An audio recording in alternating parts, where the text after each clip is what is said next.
So good morning, everybody. That was quite an introduction. So, things change so quickly. It's really funny. But last year was this year from last time I was here to this time. I think it's pretty much the first time in about 40 years that one of those numbers hasn't changed. I'm still stuck with 18 grandchildren and 2 great-grands. So that hasn't changed in a year. That was a surprise actually to me. But I received a text from the former city manager, Warren Lear, this morning. Who said he was praying for me. It was going to be great, and he said, "You be you, and it'll be great." I'm not sure. I'm not sure that's actually the wisest course of action, but we're going to do it anyway. So I'm going to be me. So it is an honor to be here today to deliver the 2025 State of the City address. But before we begin, I do want to recognize several people that made today possible. First of all, I want to thank each of you. I know this is a very busy time of the year, and everybody's schedule is probably pretty wired. But thank you for making this a priority. Next, I want to thank Chelsea and the Chamber Board for giving us this opportunity to come and share about what's going on in the city. Thank you to our City Council for your continued trust in my leadership as we work together to achieve real community. To the entire city team, which half of them are here, I'm not really sure who's doing work today, but thank you all so very much because I appreciate you. Your dedication, your hard work, and your commitment to service are really the backbone of everything that we accomplish. So thank you. And I want to thank my wife Valerie, who can't be here today. Her unwavering support over decades means more to me than words can really express. The woman is really my rock solid. And then most importantly, I thank God for His grace and His mercy and for granting me the opportunity to continue serving Him by serving others. So this morning, I'm going to share a little bit of information about the budget and the revenue. I'm going to recap some of the activities of a few city departments, highlight some of our city projects, and then finally I'm going to close this year's State of the City with some thoughts about Owasso's future. All right, works. Probably should check that before then.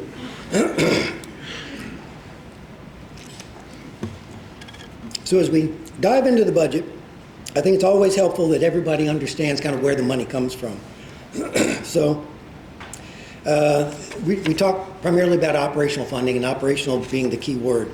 So for fiscal year 26, our revenue budget totals $83.3 million. And as you can see on the pie chart behind me, of course I'm probably blocking some of it, our largest and most important source of revenue is tax collections, which actually totals $53.9 million.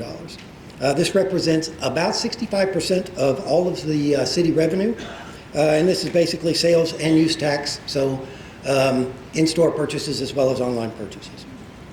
Our second largest revenue source comes from charges for service, and this is ambulance billings, water, sewer, trash, stormwater, golf operations, and similar services. And then the remaining 4 categories account for just 4.6% of the overall revenue budget. 2 of them, fines and forfeitures and licenses and permits, are pretty self-explanatory. The other 2 categories might need a little bit of context. So intergovernmental revenue, that includes grant funds, interlocal agreements, and taxes collected by other governments and then shared with us, such as state-collected alcohol tax or gas tax. And then the last one, miscellaneous revenue, that's just interest earned or proceeds from selling surplus assets. A second ago, I mentioned the word operational was kind of a key word. So under Oklahoma law, and many people don't know this, under Oklahoma law, cities are actually prohibited from using property tax to fund day-to-day operations. Luckily enough, we are 1 out of 50. All 49 others have figured that out. We haven't figured that out yet. So, but that's actually why communities across the state are so focused on sales tax, and everybody kind of hammers us for it. But the reality is that's our lifeblood. So, you know, and it's actually why we have to compete with other communities for new businesses. I mean, you know, we don't want to compete, but we have to. Everybody has to.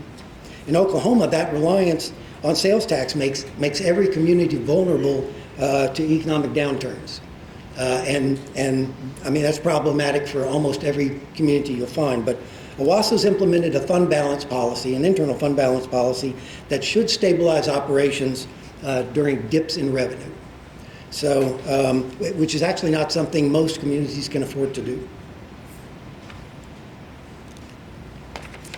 Looking at, where are we spending money? All right, where are we spending the money? The FY26 expenditure budget totals $84.8 million. And public safety, which is police, fire, EMS, they account for the largest share at 37.5%, or roughly almost $32 million. Let's see, public works and utilities, they make up 30% of the expenditures. Something you probably didn't know, debt service represents another 13% of our expenditures. And then the remaining four categories combined total 19.5% of the budget. So some of you have probably already done the math. I'm sure you have figured out that our revenue budget doesn't actually meet our expenditure budget. We've got $83.3 million versus $84.8 million. Doesn't mean we're operating in a deficit. In Oklahoma, that's illegal. So it just simply reflects the fact that some of the expenditures in this fiscal year are actually being funded from revenues from a previous fiscal year. So all in all, Chelsea's right. Owasso remains in a strong financial position, with revenue growth generally keeping pace with population growth. And while it is a positive sign, there are two areas that we're kind of watching. First, sales growth is starting to level off, all while use tax continues to grow, to increase. And this trend impacts all of the businesses, our local businesses, as well as the city. So it certainly warrants some close monitoring from staff. The second concern is that the service demand is actually outpacing our revenue growth and our population growth. And that actually was a little bit surprising when we noticed that trend. The city's been operating lean for some time. We don't apologize for being really efficient, but there's a point just down the road where that efficiency is going to impact that effectiveness. And but don't worry, okay, we got it covered. We're preparing for it. We have been for a while. Staff's been implementing strategic changes through each of the annual budgets to increase our operational capacity. So this effort really puts us in a better position to continue meeting the growing needs in the years ahead. So yes, while we are on solid ground financially, we are monitoring the trends and taking steps to ensure that Owasso remains resilient and that we're capable of delivering the same high-quality services then that we're delivering today. Hold that thought.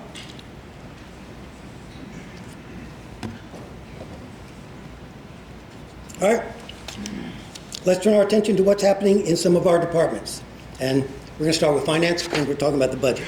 So in terms of accountability, the finance department ensures that Owasso operates in accordance with government accounting principles. But this is a team that honestly never gets a break.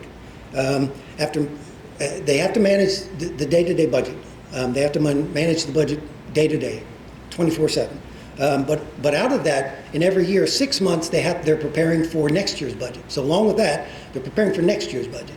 And the other 6 months out of the year, they're actually working with the auditors on last month's budget. So they literally don't get a break. But thanks to the finance team's attention to detail, the city anticipates another unmodified opinion from the auditors on the 2025 fiscal year.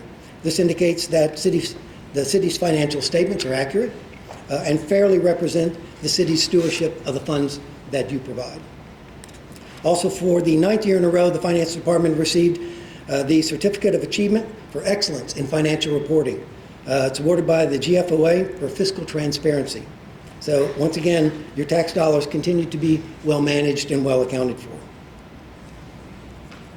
Looking at public safety.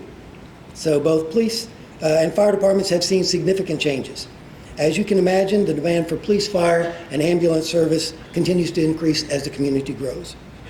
To meet that demand, we're working on two fronts. One is hiring more staff whenever we can afford it. The other is expanding our use of technology. From drones to defibrillators, pretty much everything in between, we're looking at every available tool that will help us improve safety and outcomes. The fire department provides fire protection and ambulance, advanced life support ambulance service to approximately 65,000 people across a district that spans almost 80 square miles. In 2024, the fire department responded to 7,212 calls for service. In 2025, they're on track to do more than 7,600. So that increase continues to go. But to meet the upward trend in those calls for service, on July 1st of this year, the fire department's minimum daily staffing was increased from 14 firefighter paramedics per day to 21, and that came at a cost of $1.5 million annually. So that was not cheap. This represents a major investment in the department's ability to maintain reliability as it continues responding to the additional workload.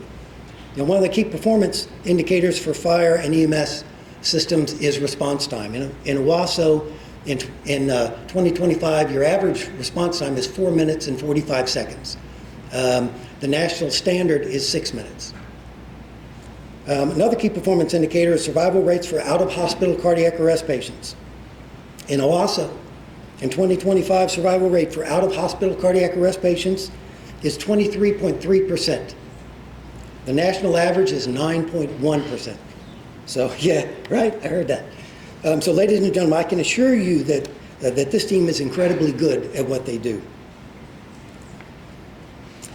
This year, the police department increased their staffing as well. Today, 70 officers serve about 44,000 residents, giving the department a staffing ratio of 1.59 officers per capita, which is above our long-term goal, our long-standing goal of 1.5 officers per capita. The department is also supported by 13 communications officers and dispatch supervisors, along with 9 civilians working in animal control, records, evidence, janitorial services, and administration. Where are you, Jason? Sorry, I put administration after janitorial service. I did that on purpose, actually, by the way. But to support the growing manpower needs, the department has spent the last decade investing heavily in technology and proactive policing. One of the newest advancements is the Drone First Responder Program. This system allows drones to launch the moment a 911 call comes in, providing real-time video, often before an officer even gets on scene. The program adds to the existing drone fleet that the police department uses and to a wide range of technology that's already in use. And these investments are paying off. In 2013, officers conducted just under 3,000 proactive contacts, and our crime rate was 29.33 incidents per capita. In 2023, the proactive contacts grew to more than 21,000, and the crime rate dropped to 15.33 incidents per capita, a reduction of almost half. Officers completed more than 2,000 incident reports, 600 collision reports, and the detectives investigated 775 cases. The violent crime rate in Owasso is now 65% below the national average and 71% below the Oklahoma average. Animal control had what I will describe as a dynamic year. Our ACOs responded to 797 calls for service, and they managed 391 animals in the shelter. In May of this year, citizens voiced concerns, which prompted a review of our animal control practices, and from that review, several very valid improvement areas led to some major operational changes. The department strengthened communication, public relations, and adoption efforts, all supported by an overhauled social media presence. Animal control now uses standardized terminology to improve documentation and record keeping. They publish monthly outcome and live release reports. They adopted an animal evaluation matrix to ensure consistent and objective assessments to exhaust all care and rescue options before euthanasia is considered. Additional funding is now available to support medical care and daily expenses as the animals are staying in the shelter much longer waiting on adoption. And these changes have dramatically improved the shelter's live release rate. Prior to the operational reforms, 62% were released through adoption, rescue placement, or return to the owners, and 38% were euthanized. Since July 1st, euthanasia has dropped to just 1.6%. And if this trend continues, which we believe it will, the shelter should be on track to exceed a 99% live release rate in 2026. So together these efforts, staffing, technology, transparency, and proactive engagement, are helping us keep Owasso one of the safest communities in Oklahoma. You know, they say nothing works without public works. In Owasso, I am absolutely inclined to agree with that because public works keeps this town running 24/7. The most diverse operational group in terms of mission. Public Works is responsible for, get this, water, wastewater collection, wastewater treatment, stormwater, vegetation control, refuse, recycle center, streets, engineering, facility maintenance, fleet maintenance, project management, and environmental quality. Public Works maintains 335 lane miles of streets and the adjacent right-of-way. Last year, we processed more than 1.4 billion gallons, billion with a B, billion gallons of wastewater, and we supplied residents with just over 1 billion gallons of domestic water. Your trash is picked up every week regardless of the weather. And the expanded recycle facility, residents can drop off their recyclables 24 hours a day.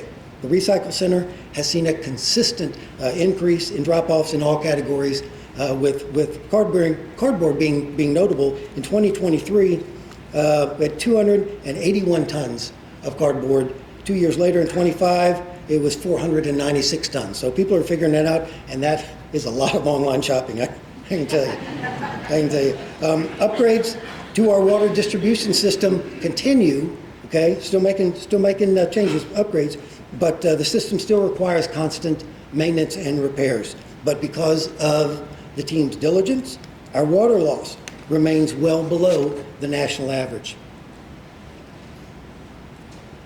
Our recreation and culture team includes parks, golf, the community center, and the museum. The men and women continue to elevate the quality of life in Owasso, no doubt about it. They're always improving or looking for ways to improve the programs that we offer and the community events. We saw, this year we saw strong participation in favorites like the Spring Fling, Red, White, and Boom, Harvest Festival, and Lights On. In fact, the Harvest Festival drew 13,000 people this year. We're also really excited about our first city-sponsored New Year's Eve celebration, ringing in at Redbud. It's going to be on December 31st, for anybody who's wondering. Parks completed several upgrades this year, including year-round restroom conversions at Fantastic Island and at Centennial Park. We're working on a couple of more this year as well. New playground equipment at Centennial, shade structures at the dog park, and improvements at our skate park. In golf, revenue is up. The course conditions are the best they've ever been, and our director of golf, Corey Bird, was named South Central PGA Professional of the Year. At the community center, participation continues to rise with more than 21,000 senior visits. New programs include functional yoga, bridge, young adult tournaments, and even a senior prom. Not the one you're used to. And at the museum, school visits, community meetings, and special programs all increased as well, with steady growth in the attendance throughout the year.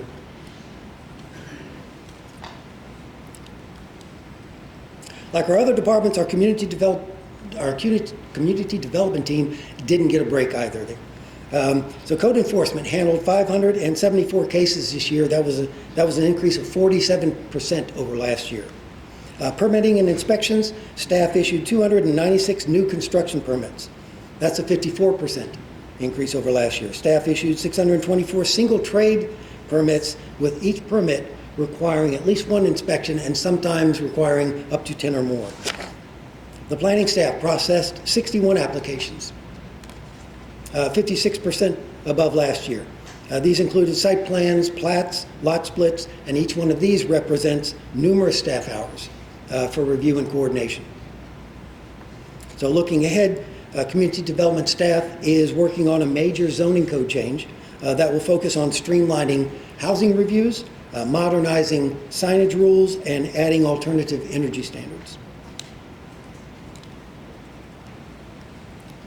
So before I move on to some project updates, there's one program that I really want to highlight, and that's Owasso Strong Neighborhoods Initiative, or OS&I. Strong neighborhoods are the foundation of an attractive and vibrant community. They protect our investments and help strengthen our community's long-term economic stability. 2008 city leadership recognized the need to be proactive in supporting our neighborhoods, and out of that vision came OS&I. And the purpose of OS&I is pretty straightforward. It's to treat neighborhoods as the core building blocks of our community. Support for our neighborhoods is provided in a variety of ways, but always with one goal in mind, and that is to help every neighborhood in Owasso remain places where the people can be proud to live.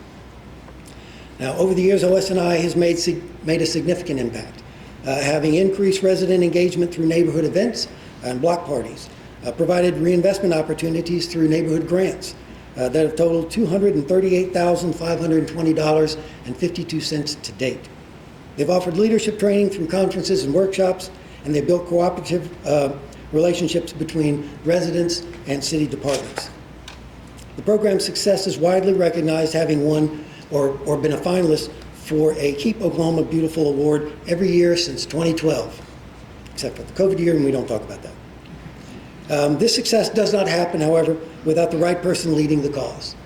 OS&I, in my opinion, is one of the most successful programs this city has ever launched. It's only had one person at the helm since it started, and that icon is retiring after the first of the year. Jerry Fowler has served the neighborhoods of this community with distinction, with dedication, and with the kind of energy and passion few possess. It's been an honor to work beside Jerry all of these years, and his impact in this community will last very long into the future. So would you please help me, please recognize Jerry Fowler.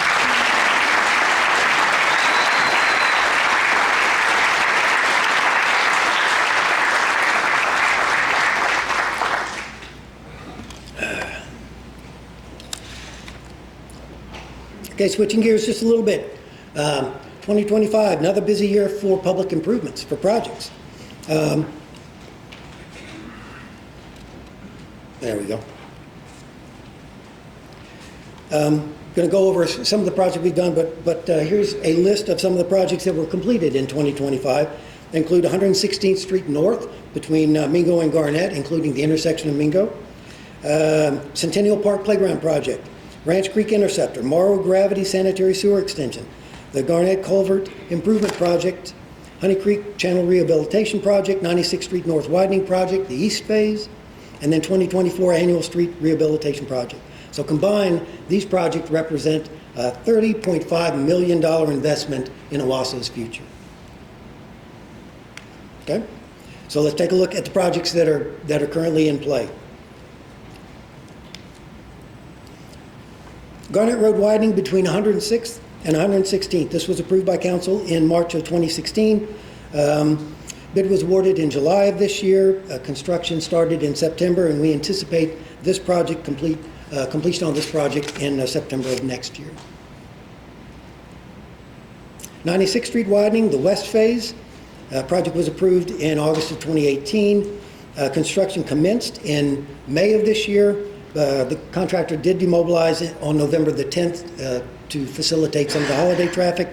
That work will resume back on January the 5th, and then completion is scheduled for April. The intersection of 106th and 129th. This project was approved by council in December of 2018. We anticipate awarding the construction contract this month. Construction is expected to commence in March, and then hopefully completion by the end of 2026.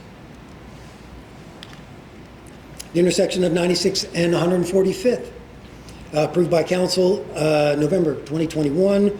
Utility relocation should be complete by the end of the year, with construction scheduled on this project in September of 2026. 96th Street widening from 134th to 145th, approved by council in 2022. We're still in the right-of-way acquisition phase on this particular project with one property remaining, but we do anticipate utility relocation to begin sometime in the middle of 2026. The new Public Works facility, approved by the OPWA in October of 2022. The administrative building should be complete in February, with the field operations building and the fleet and facility maintenance buildings being finished, completed in April. The new Parks office, approved by council in April of 23. Construction, okay, I'm just making sure I'm not doing something wrong when my assistant walks over there. Okay, I got the thumbs up. I got the thumbs up. Okay, approved by council in April of 23. Construction is on schedule and look to have that completed in May. The Ranch Creek Trail, this project was approved by council in September of 2024. We are currently working with the Bailey Trust to secure all of the necessary land for this project, but there's no timeline on this project as of yet. 117 sanitary sewer force main replacement. Project was approved by OPWA in 2021. Bid was awarded in February of this year, and that project should be complete in January. Intersection of 86th and 161st. Project was approved in 2024.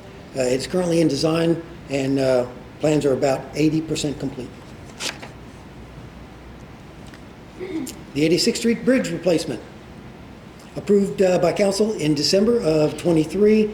Right-of-way on this project, right-of-way obtainment is actually on hold. Staff has redirected the project engineer to reassess the bridge design to determine if additional stormwater conveyance is possible. So we should get that report back by the end of this month and then move forward. But right now, no timeline on that project either. 106th Street widening between 129th and 145th, approved by council in January of this year. Project is currently in design. We should have the 90% plans available for staff to review in July. 96th Street widening between Mingo and Garrett, including the intersection of Mingo and 96th. Project was approved in January of this year as well.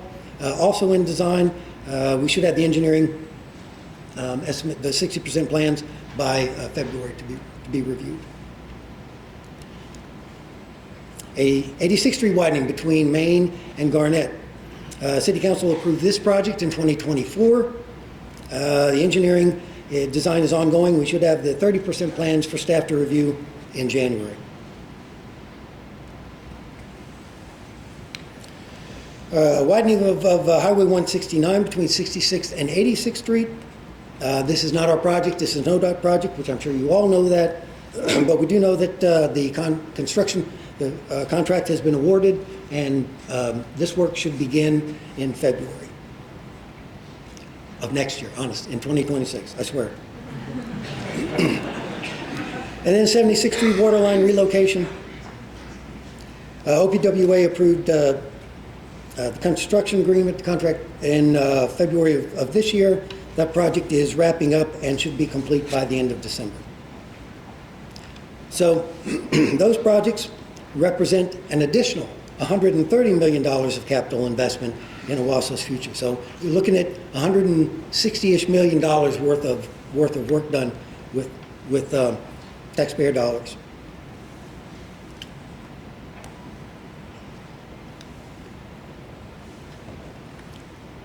All right, but we're not done. We've still got some stuff to do. We've got some projects that are on the drawing board. We're waiting funding, so here we go.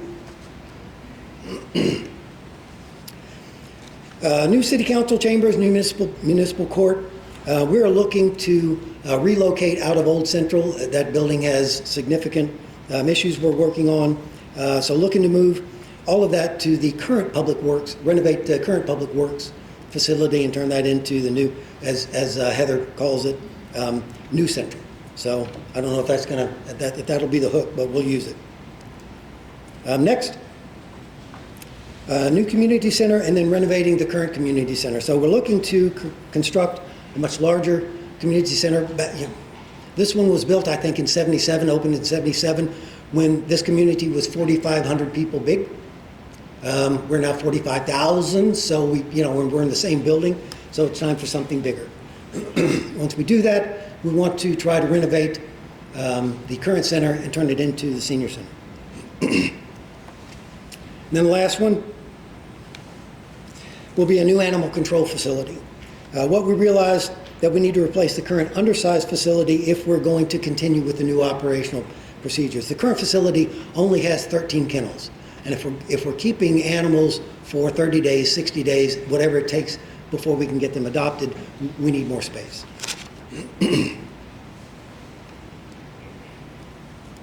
So now that we've walked through some of the accomplishments, I want to take just a moment to recognize what those achievements really mean. See, each success this past year has expanded our capabilities and strengthened the foundation that we're going to build upon. But the pace of change around us hasn't slowed down a bit, and neither can we. The question now becomes, how does this community, one of the best places to live in Oklahoma, without question, take this momentum and turn it into the next breakthrough?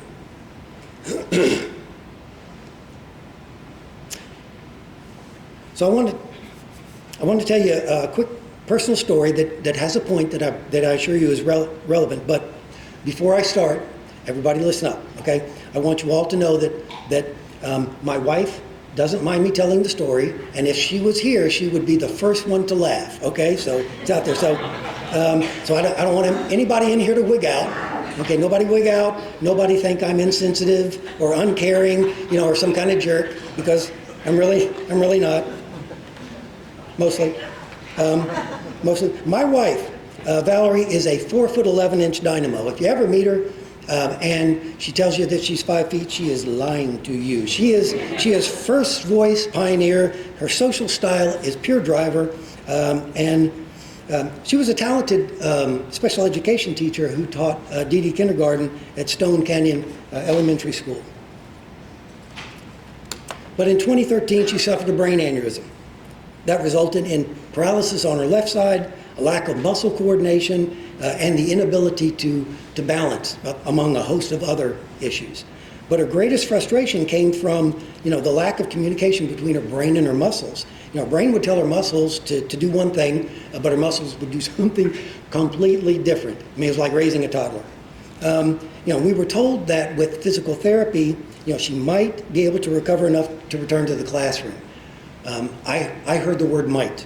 My pioneer driver, she did not. She only heard the mission, she put her mind to task, and that's where we went. So to exercise her legs and to improve her coordination, one of the things we started doing at home was walking. So I would get in front of her, facing her, and I'd put my hands under her arms, a little bit around her back, so I could keep her balanced, keep her from falling over, and take some of her weight, and then she would walk and I'd back up. But as hard as she tried, as much as she tried, it didn't work. I mean, her legs were all over the place, and my legs would take a beating. One day she just became very, very frustrated that her legs weren't doing what she wanted them to do, and she got angry and she blamed me for my legs being in her way. Me being the loving, very doting, very smart-ass husband I am, responded immediately. With, "I'm very sorry, baby. I'll try to stop kicking your feet with my shins." And there was this pause, and then we both busted out laughing because even she realized how absurd it was to blame my legs for that issue. But later on, as I was replaying my witty sarcasm in my head, which is what dads do, it really hit me. Was she wrong? From her perspective, was she wrong? She was just trying to get her feet to land in a certain spot or in certain spots, and my legs were, in fact, in the way. So all things considered, no, she wasn't. But neither was I.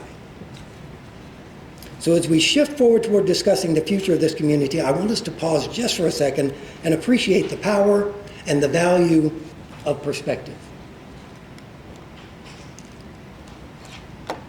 You see, becoming a true destination city means aligning ourselves with what people value. If we want our current residents to stay, we have to understand their priorities. If we want our children to return one day and raise their families here, we need to know what's going to draw them back. If we want to welcome new families, if we want to welcome new businesses, we must understand what they're looking for. And once we understand all of that, we have to deliver, okay? Because talk is cheap. I believe, in my opinion, all of that starts with understanding who we are today.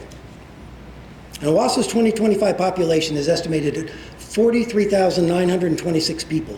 We're growing at a rate of 2.6% annually, and we have grown, the population's grown more than 14% since the 2020 census. Our average household income is just under $95,000. Our poverty rate is 6.68%, and our median age is 33.6 years. Okay, that's an important part when we're talking about the future, because that's even less than the national average. But there's always more to the story than just numbers. So to truly understand who we're serving, we need to figure out how people live, how they think, and how they make their decisions. One of the clearest ways to do that is by looking at our community through the eyes of generations. Something that really reminds us why perspective matters so very much. Owasso includes 6 living generations, from Gen Alpha to the silent generation.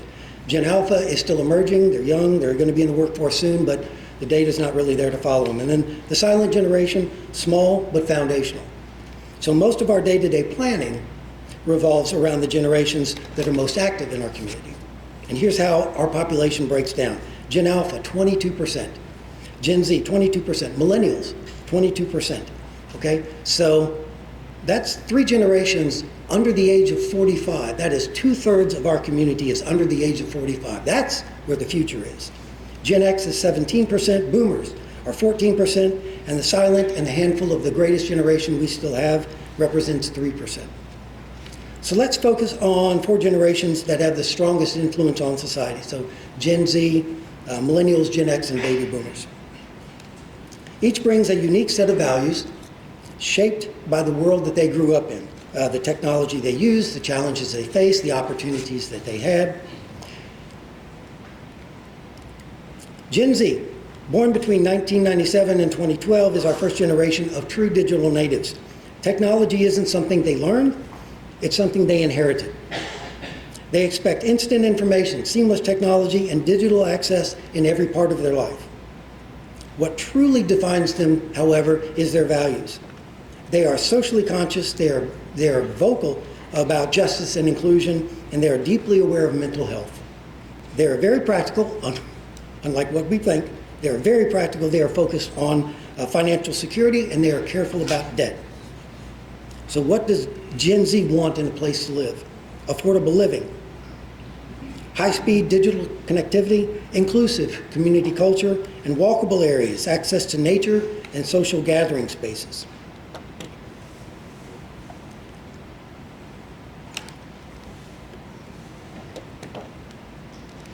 Let's look at the millennials.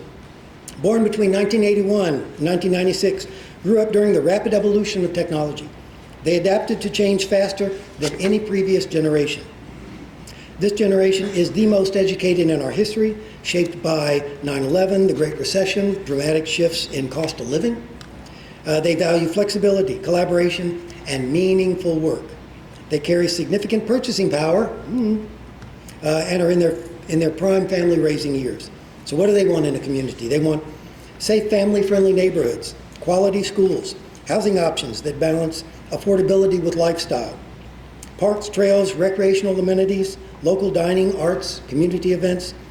They want a strong sense of community, and they want good child care options. Gen X, born between 65 and 80. They bridge analog and digital worlds with ease. This is the last generation that actually used a rotary phone.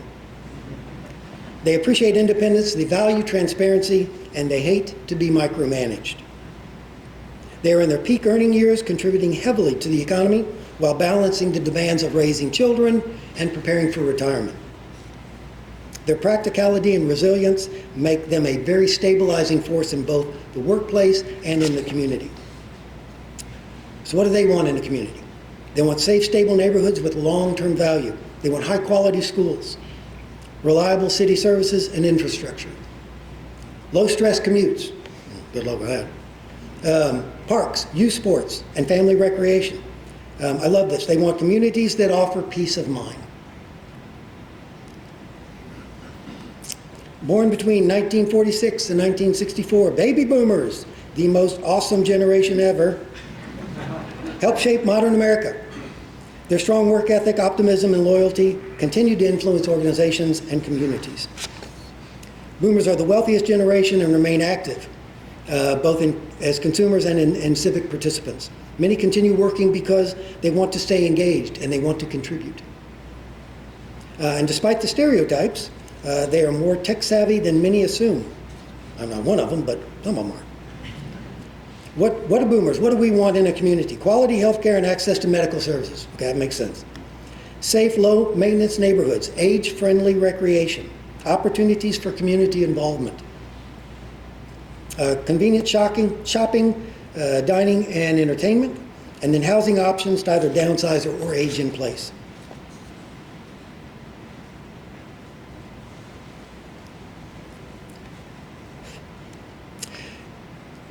Each generation brings unique perspectives and unique expectations. If we want Owasso to continue thriving, we have to understand what each generation values and build a future that speaks to all of them.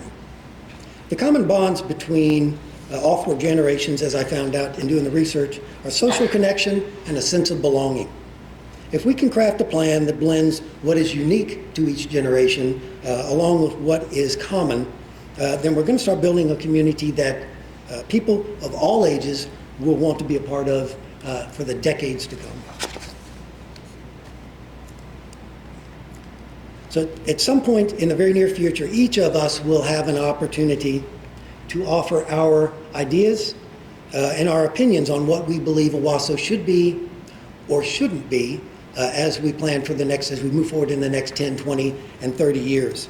When it comes time to make decisions about investing in Owasso's future, my sincerest hope is that the value of others' perspectives will be a key consideration for all of us. As we wrap up today, I want to point out that there were so many great things accomplished over the last year, and each accomplishment made us better than the day before. But 2025 was not without its setbacks. The most impactful being the untimely loss of our Vice Mayor, Lyndall Dunn. Lyndall was an Owasso graduate, class of 1979, and a small business owner here in Owasso, very successful, and left this town. If I can say anything about Lyndall, I would say that he was a true champion of all things Owasso, and truly one of the driving forces behind making sure that each day in Owasso was better than the day before. Lyndall served this community well, and his friendship and his leadership is certainly missed. So, thank you everybody for being here today. I truly appreciate you, and thanks again to the Chamber for having us. And so with that, on behalf of our City Council and our city staff, thank you, and I wish you a very safe and joyous holiday season. Thanks.